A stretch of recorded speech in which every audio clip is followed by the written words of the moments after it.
Loué soit Jésus-Christ. Salam alaikum. Sa paix soit avec vous. Pour les musulmans, le Coran est la parole de Dieu.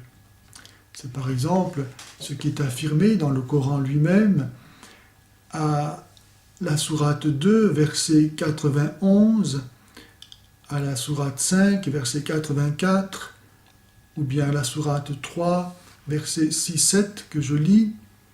Il n'y a de Dieu que lui, le puissant, le sage. C'est lui qui a fait descendre sur toi le livre. Donc le Coran est ce livre que Allah a fait descendre sur Mohammed.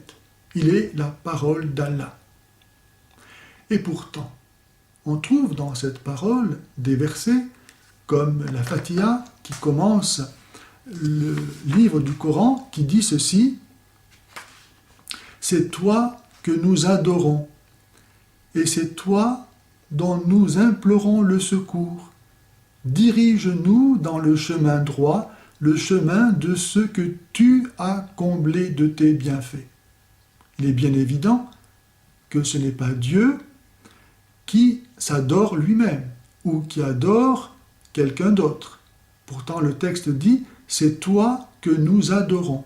Qui parle ici? Ça ne peut pas être Dieu. Donc, cette parole n'est pas la parole de Dieu. Il y a encore d'autres versets.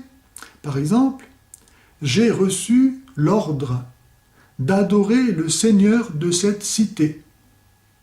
Verset 27, sourate 27, verset 91.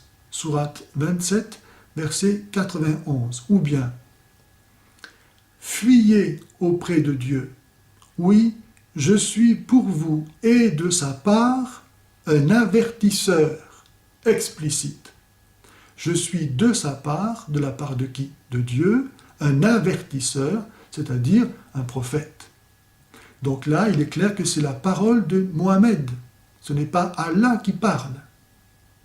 On pourrait citer encore bien d'autres versets où manifestement ce ne peut pas être Allah qui parle. Et cela prouve que le Coran n'est pas la parole d'Allah. C'est aussi pourquoi on trouve si souvent, 350 fois dans le Coran, le verbe dire à l'impératif dit ceci. Dit, j'ai reçu l'ordre d'adorer le Seigneur de cette cité. Ainsi, alors on comprendrait mieux que c'est Allah qui commande de dire cela et que donc finalement c'est encore lui qui parlerait à travers ce que dirait son prophète. Mais ce verbe dire à l'impératif venant 350 fois montre bien qu'il y a là un procédé technique particulier et parfois il n'est pas employé. Et donc la question subsiste de savoir qui réellement parle dans le Coran.